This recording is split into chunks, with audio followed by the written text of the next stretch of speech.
할렐루야. 자, 오늘도 주님의 이름으로 축복하고 환영합니다. 이제 곧 있으면 다사다난했던 2023년을 보내고 새로운 2024년을 맞이하게 됩니다. 해마다 이때가 되면 묵은 해를 보내고 또한 희망찬 새해를 맞이하는 기대와 꿈에 부풀게 되지요. 어제보다는 더 나은 내일을 위해 살아가다 보면 언젠가는 좋은 날이 오겠지 하는 마음으로 사는 그것이 바로 우리의 인생이라고 할 수 있습니다. 이렇듯 우리의 인생은 내일을 향해 걸어가는 나그네와 같고 현재 위치에서 과거를 반성하고 미래를 준비해야 성공적인 인생을 살아간다라고 할 수가 있습니다. 자, 우리 한 해 동안 우리의 삶을 뒤돌아봅시다. 얼마나 많은 우여곡절들이 있었습니까?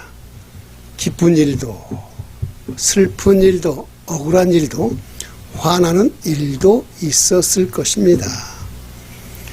그러면서 우리가 이 한 해를 뒤돌아보면 얼마나 많은 일들 가운데 우리가 그것이 하나님의 뜻인지를 깨닫지 못하고 살 때가 많았어요. 한 달쯤 전에 어느 집사님 내외 부부가요 함께 식사를 했는데 그 집사님의 이야기를 듣게 되었어요. 한국에 있는 자기의 아주 친한 친구가 대장암이 걸려서 3번이나 수술을 했지만 의사는 이제 마음의 준비를 하라고 했다라는 것입니다. 이제 얼마 남지 않은 시간, 평소 본인이 좋아하던 것들을 하면서 삶을 마감하라고 하는 그 의사의 소견에 그 친구는 그만 좌절하고 말았어요. 그러면서 이것도 나의 운명이다 생각하고 편하게 있겠다라는 말을 했답니다. 과연 이것이 인생이며 운명일까요? 그 집사님의 친구는 정말로 어떻게든 살아보겠다라고 온갖 좋다라는 것은 다 해보고 해봤지만 결국은 이렇게 죽게 된 마당에 마음이라도 좀 편해보자 하는데 과연 이것이 운명이라고 할 수 있나요? 과연 우리는 이러한 질문에 뭐라고 답해야 할까요? 이것은 운명이야 라고 말하는 사람들, 즉 운명론자들, 그들은 이렇게 이야기해요. 세상의 그 사건은 모두 미리 그렇게 되도록 정해져 있고 우리 인간의 노력으로 그것을 바꿀 수가 없다고 말하면서 이 세상의 모든 일에는 논리적인 어떠한 인과관계 같은 것을 전혀 알 수가 없고 연속적으로 일어나는 이 사건들과 행동들 모두 이미 정해져 있다라고 말들을 합니다. 그러면서 운명을 우연과 겹쳐서 이렇게 말을 하는데 조지프 미주로라고 하는 어느 작가가 자신이 쓴 책 이건 우연이 아니라 라고 하는 것에서 인생과 우연을 이렇게 정의합니다. 인생이란 우연한 사건 속에서 일어나는 우연의 일치에 계속된 끝없는 연속이다. 그래서 어떤 우연은 성공과 기쁨으로 이어지지만 때로는 실패와 좌절을 불러오기도 한다라고 했습니다. 그래서 세상 사람들은 이러한 우연을 자신의 운명이라고 생각하는가 봅니다. 하지만 성경은 말합니다. 성도의 삶에 우연은 없다라고 말입니다. 오늘 본문의 말씀처럼 사람이 마음으로 자기의 길을 계획할지라도 그의 걸음을 인도하시는 이는 여호와시니라. 성경은 우리에게 모든 범사에 하나님을 인정하라라고 말합니다.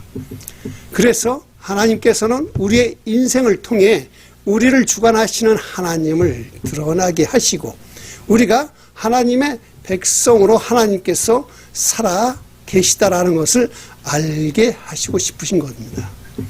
그래서 우리를 통해 일어나는 모든 일들이 세상 사람들이 말하는 우연이 아니라 모두 다 하나님의 계획 가운데 하나님의 섭리로 일어난다라고 하는 것을 깨닫게 하시는 것이죠. 자, 우리가 성경을 통해서 보면요, 아브라함이 가뭄으로 인해서 애굽으로 어쩔 수 없이 들어가야 했던 것이 우연이 아니지요. 또한 아브라함의 그 늙은 종, 그가 이삭의 배우자가 될 리브가를 우물가에서 만난 것도 우연이 아닙니다. 또한 야곱이 집을 떠나 자신의 삼촌인 라반의 집에서 4명의 아내를 얻게 된 것도 우연이 아니며 요셉이 애굽의 종으로 팔려간 것도 모두 우연이 아니라라는 것입니다. 자, 모든 것이 하나님의 계획과 섭리 가운데 하나님 나라의 확장을 위해 일어난 사건이라는 것을 깨닫게 된다면 우리는 나의 삶 가운데서 일어나는 모든 일도 하나님의 계획 안에서 이루어진다라는 것을 선포해야 합니다. 그것은 바로 모든 하나님의 계획 안에 있는 선한 의도가 있다 하는 것이죠. 그래서 그 선한 의도를 통해서 우리를 향한 하나님의 사랑을 우리가 깨달아야 된다는 겁니다. 자, 한번 생각해 봅시다. 만약에 어떠한 사람이 못된 의도를 가지고 나쁜 계획을 세워서 우리가 그 나쁜 계획에 속아 넘어간다면 그것은 사기이며 커다란 범죄가 되는 것입니다. 그러나 그 계획이 나쁜 계획이 아니라 오히려 나에게 도움이 되고 이득이 되는 계획이라면 그것은 서프라이즈라고 할 수 있는 것이지요. 즉 다시 말하면 우리의 인생의 서프라이즈는 바로 하나님 계획 안에서 내가 하나님 앞에 인도당해 가는 것을 말하는 것입니다. 그래서 우리의 인간들의 눈에는 아주 우연한 일들이 계속되면 그저 이것은 운이겠지라고 생각할 수 있지만 우리가 믿음의 눈을 들어서 보게 된다면 그것은 하나님의 계획이며 나를 향한 하나님의 사랑의 증거라고 할 수 있습니다. 성경에는 이러한 하나님의 사랑의 증거들이 많이 나와 있지요. 자, 갈릴리 바닷가에서 전날 밤을 꼬박 새워 가며 고기잡이를 했지만 평소와는 다르게 물고기를 한 마리도 못 잡았던, 그래서 허탈해하던 베드로에게 이른 새벽에 찾아간 예수님. 그래서 물고기를 한 마리도 잡지 못한 것, 그것은 우연이 아닌 하나님의 계획이었어요. 그래야 베드로가 예수님이 누구인지를 알기 때문입니다. 한 마리도 잡지 못한 물고기를 그저 던지기만 해도 그물이 넘치도록 잡을 수 있는 예수님이 그제서야 누군지가 보이게 되기 때문에 그렇습니다. 아무도 찾지 않을 시간인 정오의 그 우물가, 너무 더워서 다들 쉬어야 하는 그런 시간에 홀로 물을 길러 갔던 사마리아 여인에게 유다 청년인 예수님이 찾아와 물을 달라고 한 것도 당연히 우연이 아닙니다. 오직 그 시간에 가야만 그 사마리아 여인을 만날 수 있기 때문에 예수님은 그 시간에 찾아간 것입니다. 어찌 보면 우연처럼 보이는 우리의 생활 속에 일어나는 이러한 여러 가지 상황들, 그런데 그런 상황 속에서 하나님께서는 일하고 계십니다. 하나님의 섭리 속에 계획했던 일들이 나와 여러분의 삶 속에서 일어나고 있다는 것을 알아야 합니다. 이러한 일들 속에 사는 사람들에게는 한 가지 공통점이 있는데 그것은 모두 하나같이 어려움 속에 있다라는 것입니다. 물질의 어려움, 건강의 어려움, 인간관계의 어려움, 이러한 어려움 속에 있는 사람들은요, 자신들에게 일어나는 여러 가지 일들을 그저 살아가다 보면 우연히 일어나는 일 가운데 내가 재수가 없어서라고 그저 탓해버리면, 만약 그러면 뭐 사는 것이 조금 더 편해집니까? 그러면 마음이 조금은 더 풀려집니까?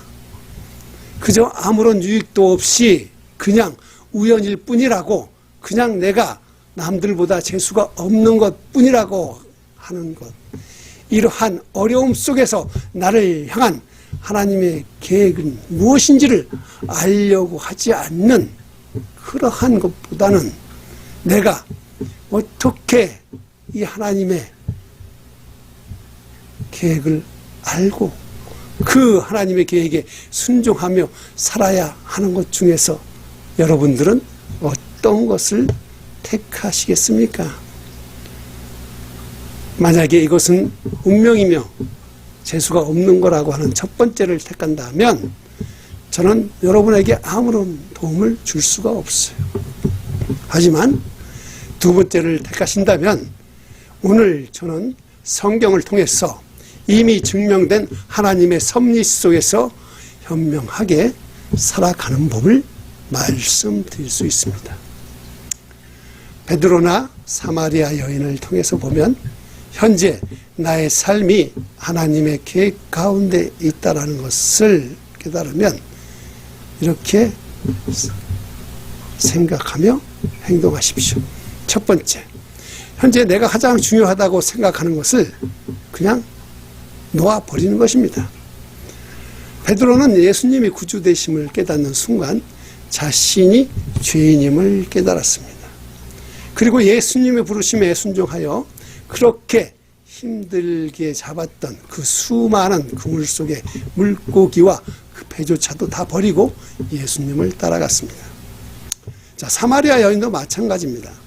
사람들의 시선과 손가락질이 싫어서 아무도 나오지 않는 그 시간에 물을 길러 나갔던, 그래서 애써서 담았던 그 물 항아리를 그냥 다 내팽개치고 마을로 예수님을 전하러 뛰어갔던 것입니다. 자, 이 두 사람, 베드로와 사마리아 여인은 왜 갑자기 이렇게 변했을까요? 좀 전까지만 해도 자신이 가장 중요하게 생각했던 그 물고기와 생수를 왜 그냥 버렸을까요? 그것은 그것보다 더 중요한 귀한 것이 생겼기 때문입니다. 성경에는 보화가 숨겨진 밭의 이야기가 있습니다. 어느 밭에 보화가 숨겨져 있는 것을 발견하고는 그 밭을 사기 위해서 자신이 가진 모든 소유를 팔아서 그 밭을 삽니다. 예수님은 바로 보화입니다. 그렇기 때문에 그 보화를 얻기 위해서 다른 것은 다 버리는 것입니다. 자, 우리 인생은 어떻게 보면 작은 주머니와도 같습니다. 나의 인생에 무엇을 담느냐 하는 것에 의해서 우리의 인생의 색깔이 달라지는 겁니다. 나의 주머니에 돈을 담으면 나는 돈을 위주로 사는 삶을 살게 되며, 나의 주머니에 명예를 담으면 나는 명예를 위주로 하는 삶을 살게 됩니다. 또 나의 주머니에 건강을 담게 되면 나는 건강을 위주로 사는 삶을 살게 됩니다. 자, 그렇다면 나의 주머니에 예수님을 담으면 어떤 삶을 살게 될까요? 예수님이 나의 전부가 될 것이고 예수님이 나의 삶의 의미가 될 것입니다. 하지만 이런 예수님의 부하로 여겨지지 않는다라면 그때부터가 문제이지요. 왜냐하면 예수님이 부하로 여겨지면 당연히 예수 중심의 삶을 살겠지만 예수님이 부하로 여겨지지 않는데 어떻게 예수님보다 더 중요하다고 생각되는 것들을 버리고 살 수가 있어요? 오직 그것들을 위해 살게 되는 거예요. 돈이면 돈, 명예면 명예, 체면이면 체면. 그것들이 바로 오늘 말씀처럼 자기의 운명이며 자기의 인연이라고 생각하는 거죠. 우연이라고. 자, 이제 2023년을 마무리하면서 다시 한번 나의 삶을 정리해 봐야 하지 않겠습니까? 예수님을 중심으로 살 것인가, 아니면 예수님 외에 다른 것을 중심으로 살 것인가 하는 것을 말입니다. 물론 처음부터 예수님을 보화로 여기며 살 수는 없습니다. 우리가 태어나기를 그렇게 태어났기 때문입니다. 그래서 하나님은 우리로 하여금 깨닫게 하시기 위해서 우리의 삶을 계획하셨던 것입니다. 어려운 상황을 통해서 예수님을 듣게 하시고 보게 하시고 깨닫게 하시기 위해서 하나님은 우리의 삶을 계획하시는 것입니다. 자, 그리고 둘째로는 뭐냐? 우리는 하나님의 계획을 통해서 이제 하나님의 부르심, 주님의 부르심을 깨닫는 것입니다. 베드로는 평생을 어부로 살아왔던 사람이에요. 그런 베드로에게 예수님은 사람 낚는 어부로 부르셨습니다. 그리고 베드로는 나머지 인생을 사람 낚는 어부로 살았습니다. 사마리아 여인은 예수님이 메시아임을 깨닫고 마을 사람들에게 예수님을 전하러 갔습니다. 사마리아 여인에게 이제 마을 사람들은 두려움의 대상이 아니고 미움의 대상이 아니고 오직 왜? 메시아를 전해야 되는 그러한 전도 대상자가 된 것입니다. 여기에서 이렇게 베드로처럼 사마리아 여인처럼 사는 것이 쉽지는 않아요. 왜냐? 자신의 감정을 이겨야만 할 수가 있기 때문에 그렇습니다. 자신의 그 감정보다도 예수님의 부르심이 훨씬 더 커야만 할 수가 있기 때문에 그렇습니다. 그런데 이 사마리아 여인은 이것을 해버렸잖아요. 왜냐하면 바로 예수님이 그 자신의 아픔과 상처보다 훨씬 더 큰 존재라는 것을 깨달았기 때문입니다. 자, 예수님은 보아이지만 또 다시 다른 것을 보면 사랑이라고 할 수 있습니다. 사랑은 나보다 남을 더 귀하게 여기는 것이지요. 사랑은 내가 희생해서 남에게 유익을 주는 것입니다. 또한 사랑은 결코 뭐예요? 나는 죽고 남들이 사는 것입니다. 우리는 남을 위해 죽을 수는 없습니다. 아무리 믿음이 커도 힘든 일입니다. 그러나 내 안에 주님의 사랑이 있다면, 그래서 그 사랑이 나를 죽게 한다면, 내가 죽고 예수님이 산다면 결국 내 안에 예수님의 사랑이 나타나게 될 것입니다. 죽는다는 것이 우리의 육체적인 죽음을 뜻한다고 말하지는 않습니다. 그것은 바로 나의 이기심, 나의 유익, 나만을 생각하는 나의 마음 등을 말한다라고 할 수가 있어요. 그래서 예수님 때문에 내 생각을 버릴 수가 있다면, 예수님 때문에 내 감정을 삭힐 수만 있다면, 예수님 때문에 나의 의를 감출 수 있다면, 그것이 바로 하나님의 부르심에 순종하는 것이며 결국은 하나님의 계획의 완성이 되는 것입니다. 자, 우리 사랑하는 우리 성도님 여러분, 이제 2023년을 곧 지나갑니다. 그러면 이제 다짐을 한번 해봅시다. 나의 삶에 우연은 없어요. 오직 하나님의 계획 안에 살았을 뿐입니다. 그래서 이제는 그러한 하나님의 계획에 순종해서 살기로 한번 함께 작정해 봅시다. 이런 마음으로, 이러한 각오로 함께 기도하시겠습니다.